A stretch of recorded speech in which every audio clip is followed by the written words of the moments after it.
अस्सलाम वालेकुम नाज़रीन, मैं हूँ शाहिद मेतला और आप मेरा डिजिटल चैनल देख रहे हैं। अब से कुछ देर पहले जियो न्यूज़ पर शाहज़ेब खानज़ादा को बुशरा बीबी के साबिक शौहर खावर मानेका ने एक बहुत ही भरपूर और तहलका खेज इंटरव्यू दिया है। और ये एक तवील दौरानिए का इंटरव्यू था जिसमें बहुत भरपूर किस्म के इंकशाफात किए गए हैं। इस इंटरव्यू को लेकर सोशल मीडिया पर एक डिबेट हो रही है कि क्या ये इंटरव्यू होना चाहिए था, इस इंटरव्यू में कितनी हकीकत है, किसी दबाव के तहत तो नहीं किया गया है ये इंटरव्यू, और इस इंटरव्यू का इम्पैक्ट क्या होगा इमरान खान साहब की सियासत पर, बुशरा बीबी के केसेस पर, या बुशरा बीबी को इनका जवाब देना चाहिए नहीं देना चाहिए। हम इस इंटरव्यू को एनालाइज ना सिर्फ करेंगे बल्कि साइड नोट के तौर पे कुछ इंफॉर्मेशन की एक्सचेंज भी आपके साथ करेंगे।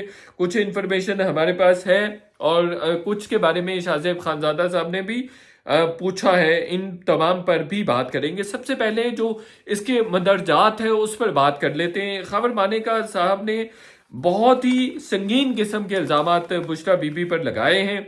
एक तो अहम बात ये थी कि जब इंटरव्यू का स्टार्ट होता है तो वो काफ़ी रुहानसे थे और लग रहा था कि अभी रो पड़ेंगे। उनकी आवाज़ भी कांप रही थी, कपकपा रही थी, और वो काफ़ी दफ़ा लगा ऐसा कि कहीं ना कहीं वो गिर जाएंगे, कोलैप्स हो जाएंगे, बल्कि ऐसा लगा भी कि वो कोलैप्स हुए।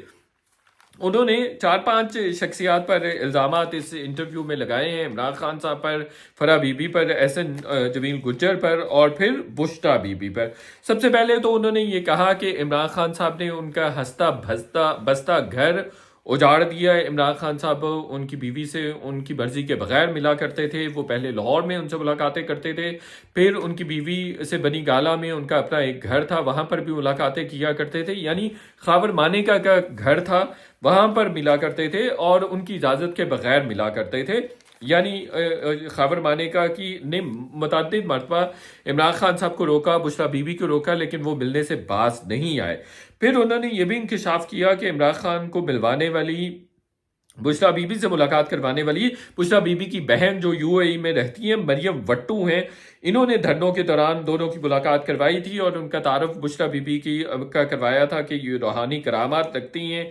और इमरान खान साहब के पुराने दोस्त जो उनको जानते हैं उन सबको पता है कि वो बहुत ज़्यादा तोहम प्रस्त आदमी है।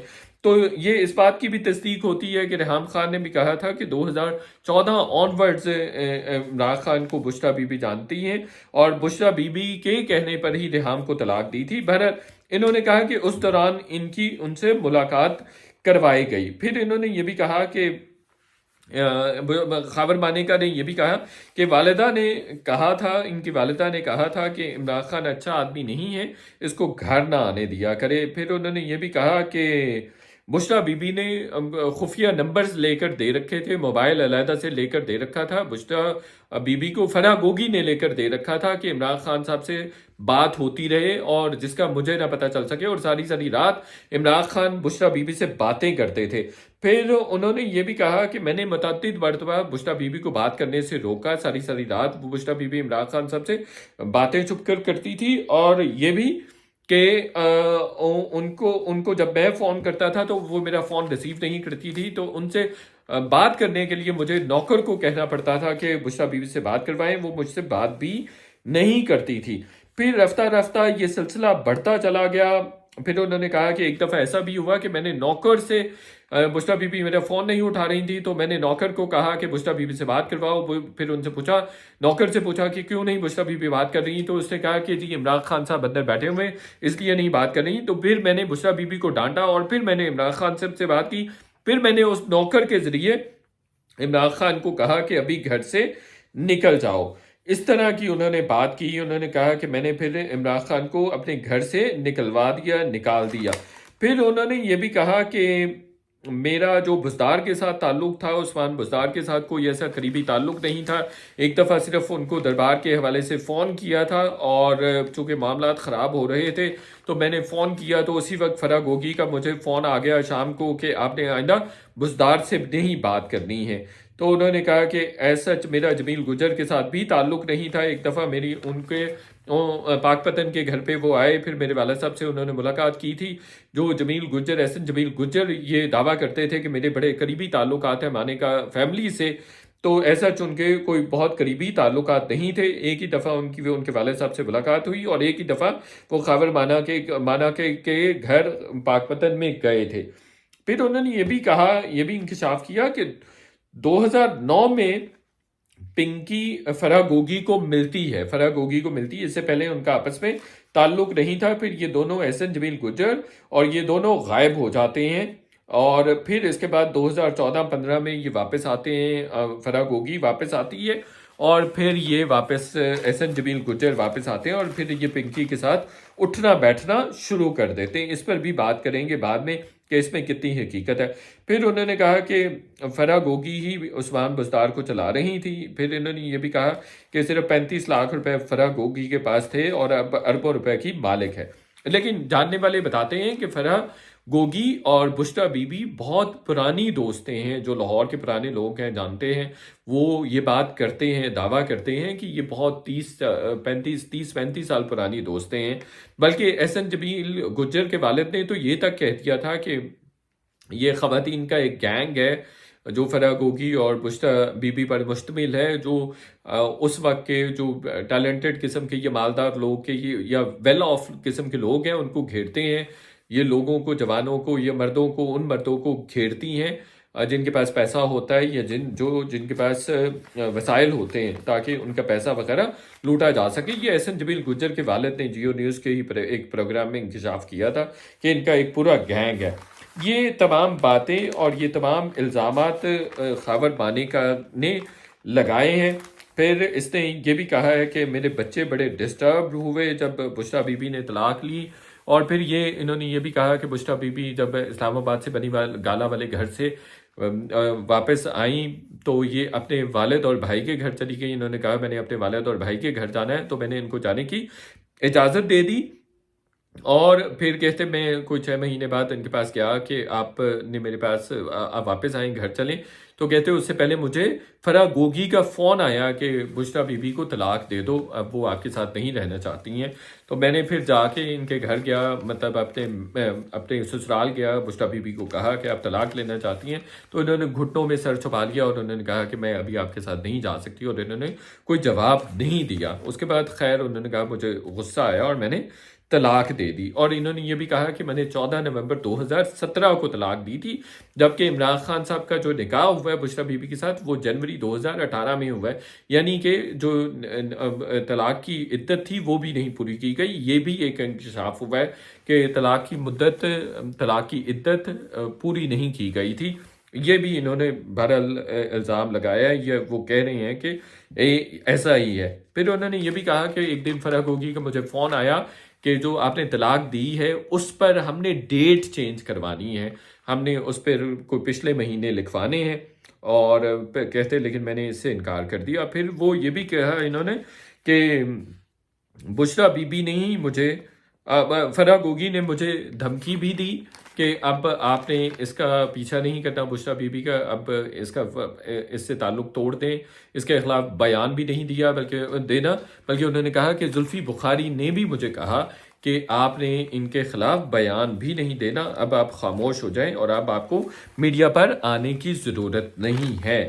تو یہ تمام انکشافات کی ہیں، یہ تمام الزامات انہوں نے لگائے ہیں جی خاور مانیکا نے۔ اچھا، میری اس پہ جو ٹیک ہے وہ یہ ہے کہ اس انٹرویو کے حوالے سے کہ جو آدھا انٹرویو ہے مجھے کافی قرینِ قیاس لگ رہا ہے، یعنی حقائق کے حوالے سے کافی اس میں حقیقت لگ رہی ہے جو آدھا انٹرویو ہے، اور جہاں پہ شاہ خانزادہ نے ان سے سوالات کیے کہ آپ اس وقت پرکس اینڈ بینیفٹس انجوائے کر رہے تھے کہ جتنے ڈی پی اوز وغیرہ چینج ہوتے تھے، جتنے کمشنرز آتے تھے، نئے کمشنرز تعینات ہوتے تھے، وہ آپ کی اپروول سے ہوتے تھے، اور ان کو کہا جاتا تھا کہ آپ کے ڈیرے پہ جا کے سجدہ کریں اور آپ کے ڈیرے پہ جا کے آپ سے ملیں اور اجازت لیں اور پرمیشن لیں۔ تو اس طرح کا سلسلہ تھا تو یہ اس کا کوئی خاطر خواہ یا تسلی بخش جواب نہیں دے سکے. اور یہ حقیقت ہے، میں نے بھی اسٹوری بریک کی ہوئی ہے کہ جب یہ سارا معاملہ ہو، یعنی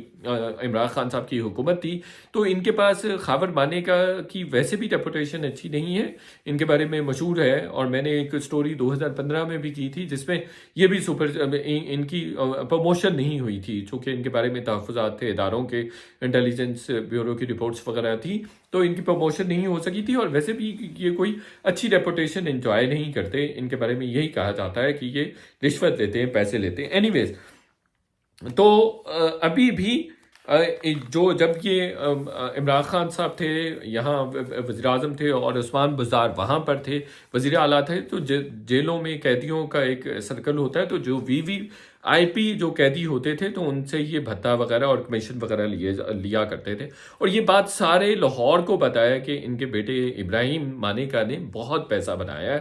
اس کے پاس مہنگی مہنگی گاڑیاں تھیں، وہاں پہ ریٹس تھے، مختلف جو پوسٹنگز تھیں ان کے ٹھیکوں کے ریٹس تھے. یہ ٹھیکے وغیرہ بھی باپ بیٹا لیتے تھے، اس میں کمیشنز بھی بناتے تھے، کیک بیکس بھی لیتے تھے. اور ڈاکٹر رضوان جو DPO پاک پتن تھا، اس کا کیس سپریم کورٹ میں بھی آیا تھا. اور اس وقت، اب یہ کہہ رہے ہیں کہ میرا اس سے ایسا کوئی تعلق نہیں تھا، لیکن اس وقت یہ احسن جمیل گجر کے ساتھ ہی سپریم کورٹ میں آیا کرتے تھے اور سینہ تان کے ان کے ساتھ آتے جاتے تھے. اور احسن جمیل گجر کیمروں کے سامنے یہ بہرحال ضرور کلیم کرتے تھے کہ میرا ان کے ساتھ قریبی تعلق ہے اور 25 سال پرانا تعلق ہے، بھائی بھائی کہہ کر ان کو پکارتے تھے. اور پھر وہ ان کے بچوں کی ذمہ داری بھی لیتے تھے کہ یہ بچے میرے ہی ہیں، میرے زیر کفالت ہیں اور میں دیکھتا ہوں اور فرح گوگی دیکھتی ہے. تو یہ بہرحال جو کیک بیکس کے حوالے سے، پیسوں کے حوالے سے جو انہوں نے باتیں کی ہیں، وہ کسی بھی طرح سے ٹھیک نہیں ہیں. اور ٹھیک اس طرح سے نہیں ہے کہ ان کے حوالے سے یہ جھوٹ بول رہے تھے. لیکن جو پہلے باتیں کی ہیں کہ جس طرح سے طلاق ہوئی اور جو معاملہ ہوا، اور جس طرح سے وہ کہہ رہے ہیں کہ عمران خان صاحب میری مرضی کے بغیر آتے تھے، بشریٰ بی بی بھی میری بات نہیں مانتی تھی، یہ کافی حد تک یہ باتیں ٹھیک لگتی ہیں. اور جو فرح گوگی کے حوالے سے باتیں انہوں نے 2-3 کی کہ فرح گوگی نے مجھے کہا طلاق دے دو، ڈیفینیٹلی ایک خاتون ایک ہسبینڈ کو کہہ نہیں سکتی کہ مجھے ڈائیورس دے. پھر انہوں نے یہ بھی بات کی کہ اس نے کہا کہ ڈیٹ چینج کریں، اس میں بھی کچھ حقیقت لگتی ہے. اور پھر یہ بات سچ ہے کہ تمام DPOs کو اور تمام افسروں کو یہی کہا جاتا تھا، ایون جو محکمہ اوقاف کے لوگ تھے ان کو بھی یہی کہا جاتا تھا کہ خاور مانیکا کے دربار پہ حاضری دینی ہے. جس افسر نے وہاں پہ حاضری دے دی وہ محفوظ ہے، اس کا ٹینور بھی محفوظ ہے اور وہ موج کرے گا.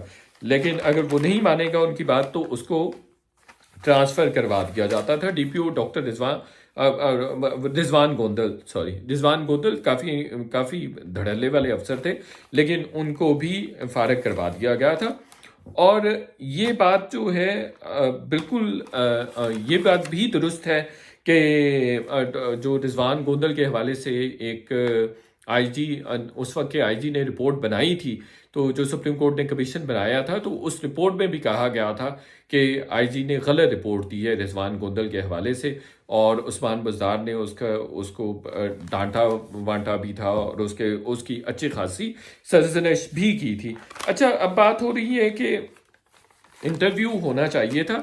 جی، میں سمجھتا ہوں کہ اگر خبریت کے اعتبار سے دیکھا جائے، صحافت کے اعتبار سے دیکھا جائے، تو اس میں خبریت تو تھی، انفارمیشن تو تھی، نئی چیز تو تھی، میڈیا کے لیے کانٹینٹ موجود تھا. بالکل یہ انفارمیشن کے اعتبار سے، خبریت کے اعتبار سے، صحافت کے اعتبار سے یہ انٹرویو ہو سکتا تھا، ہونا چاہیے تھا. پوری دنیا میں ایسے انٹرویوز ہوتے ہیں، پوری دنیا میں انٹرویوز اس طرح کے کنڈکٹ کیے جاتے ہیں، اس طرح کے اسکینڈل سب کے سامنے آتے ہیں، بلکہ اس سے بھی زیادہ اور طرح کے اسکینڈلز آتے ہیں. ہم نے ابھی بھی لائک امریکہ میں بھی ایک ایکٹریس اور ایک ایکٹر کا بھی اسکینڈل دیکھا کہ جس کو بہت زیادہ پذیرائی بھی ملی، انٹرنیشنل میڈیا میں نے بھی کور کیا. یہ روٹین کی چیز ہے صحافت میں. ہاں، دوسرا اگر اخلاقی اعتبار سے، معاشرتی اعتبار سے دیکھا جائے تو اس کو نہیں آنا چاہیے تھا. رشتوں کا تقدس برقرار رہنا چاہیے تھا، حرمت برقرار رہنی چاہیے تھی. میاں بیوی کا جو ایک رشتہ ہوتا ہے وہ بڑا حرمت اور حیا والا، شرم والا ہوتا ہے، تو اس کا تقدس برقرار رہنا چاہیے تھا. تو اس آسپیکٹ سے یہ انٹرویو نہ ہوتا تو زیادہ بہتر تھا. یہ میری بہرحال اس پہ ٹیک ہے.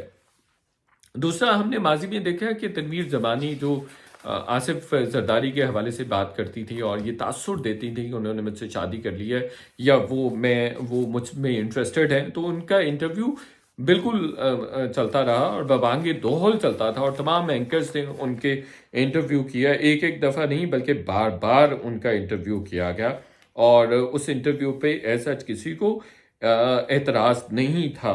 लेकिन इस इंटरव्यू पे कुछ लोग एतराज़ कर रहे हैं। मैं अगेन कहूँगा सहाफ़त के एतबार से ये इंटरव्यू होना चाहिए था और फिर ऐसे वक्त में भी होना चाहिए था जब एक लीडर ये क्लेम करता है कि वो सादिक व अमीन है, तो और उनके जो निजी ज़िंदगी में जो मामलात हैं वो किस तरह से है। अच्छा, इस चीज़ का इमरान खान की सियासत पर कोई फ़र्क पड़ेगा? उनकी सपोर्ट वोट बेस कम होगी? बिल्कुल नहीं होगा, बिल्कुल कोई फ़र्क नहीं पड़ेगा। पहले भी बताते थे ऐसी चीज़ें आ चुकी हैं, ऑडियोज़ भी आ चुकी हैं, उनके मुंह से आ चुकी हैं, लेकिन उसके बावजूद उनके जो सपोर्टर्स हैं, जो वोटर्स हैं, उनको और ज़्यादा शिद्दत से सपोर्ट करते हैं वो और उनको वोट के लिए भी हर वक्त तैयार रहते हैं, ज़्यादा बल्कि उनके लिए एग्रेसिव और ज़्यादा बेहतर तरीके से उनका डिफेंस ढूंढ के ले आते हैं। तो इमरान खान साहब इस एतबार से खुशकिस्मत हैं कि वो अपने मुंह से भी इकरार जुर्म करें तो उनके वोटर्स, उनके सपोर्टर्स इस बात को मानेंगे नहीं।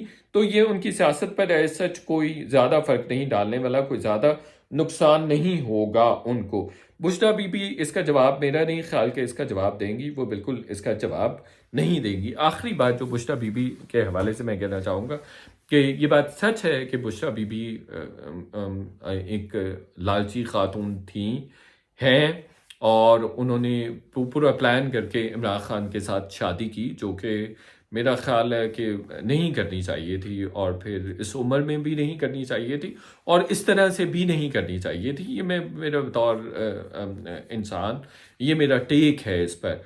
और फिर ये भी कि ये बात भी सरेआम सबको पता है, मैंने बहुत सारी इस पे स्टोरीज़ भी की हुई हैं कि बुशरा बीबी पहले अपनी बेटी का निकाह इमरान खान साहब से करना चाह रही थी और उन्होंने उनको ऑफ़र भी किया कि मेरी बेटी के साथ आप निकाह कर लें, लेकिन उन्होंने नहीं किया था। उसके बाद फिर बुशरा बीबी ने अपने आप को पेश किया और फिर बुशरा बीबी ने खुद निकाह कर लिया, चूँकि उनको पता था इन्होंने वज़ीर आज़म बनना है। और आखिरी बात ये है, लास्ट नोट ये है, लास्ट वर्ड ये है कि बिल्कुल खावर मानेका ने तमाम पक्ष, बेनिफिट्स, प्रोटोकॉल्स एंजॉय किए, पैसा बनाया, आसाइशें एंजॉय की और यहाँ तक कि उनकी बेटी का निकाह जो है वो वहाँ सऊदी अरब में हुआ और शाही प्रोटोकॉल में हुआ। और वज़ीर आज़म का जो प्रोटोकॉल होता है, वज़ीर आज़म के बच्चों का जो प्रोटोकॉल होता है उसमें हुआ। तो वो सारे पक्ष बेनिफिट्स एंजॉय करते रहे, लेकिन अब आके थोड़ा सा मुश्किल वक्त आया, उन पर मुकदमात हुए हैं, तो वो बुशरा बीबी के अगेंस्ट हो गए। तो उन्होंने भी बतौर साबिक शौहर और बतौर मर्द हमारे माशरे का सरनगू की है, शर्मिंदा किया है हम सब मर्दों को भी और मेरा ख्याल है इस माशरे को भी। अगर वो खामोश रहते ज़्यादा बेहतर था और ये तमाम मुश्किलात, मुकदमात जो उन पर बने हैं, अगर वो सह जाते तो ज़्यादा बेहतर था। और जो पहली उनकी टेक थी, एक ग्रेसफुल आदमी के तौर पे, इंसान के तौर पे, मर्द के तौर पर जो उन्होंने पहले टेक रखी हुई थी, उसी को रखते, उसी को मेंटेन करते तो ज़्यादा बेहतर होता। लेकिन अनफॉर्चुनेटली उन पे थोड़ा सा दबाव आया है, मुकदमात का दबाव आया है, गिरफ्तार उनको कुछ दिन पहले किया गया था और अब उन्होंने अपनी पोजीशन, 2-3 दिन पहले उनकी ज़मानत हुई है, तो उस ज़मानत के बाद उन्होंने अपनी पोजीशन बदल ली है। तो इंटरव्यू के शुरू में लग रहा था कि उन पे दबाव है और वो किसी भी लम्हे रो देंगे, लेकिन उन्होंने अपने आप को संभाले रखा। बाद में वो शायद नॉर्मल भी हो गए, चूँकि कुछ बातों का जवाब भी उनको नहीं आ रहा था। और ये बात सच है कि मुकदमात के दबाव की वजह से भी वो इस कंडीशन में, इस हालत में पहुँचे हैं। बहरहाल उन्होंने उस वक्त भी उनका जो किरदार था बहुत बेहतर नहीं था कि जिस तरह से इमरान खान साहब को डिफेंड करते थे और बुशरा बीबी को डिफेंड कर रहे थे। बेहतर होता उसी वक्त खामोश हो जाते, उस वक्त भी खामोश रहते और अब खामोश रहते तो और भी ज़्यादा अच्छा होता। इस वीलॉग को देखने का बहुत बहुत शुक्रिया। चैनल को सब्सक्राइब करें। Thank you.